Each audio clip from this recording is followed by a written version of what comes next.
Салам достор, санарип дүйнөсүндөгү жөндөмдөр тууралуу сабактарыбызды улантабыз. Бунусунда не привет, no hello деген эмне? Ушул тууралуу сөз кылмакчыбыз.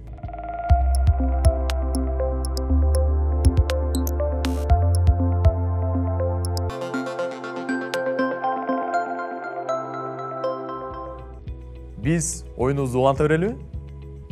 Биз сизге жаман баарлашуу категориясындагы скриншотту көрсөтөбүз. Эң маанилүүсү билдирүүлөрдүн убактысына көңүл буруңуз.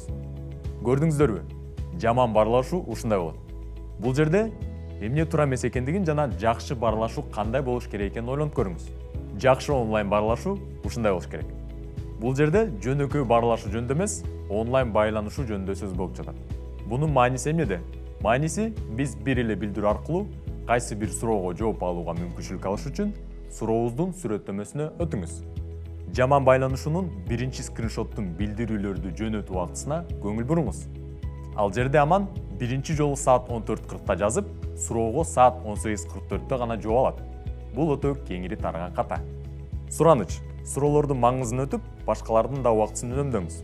Бул эреже боюнча атайын сайттар да бар.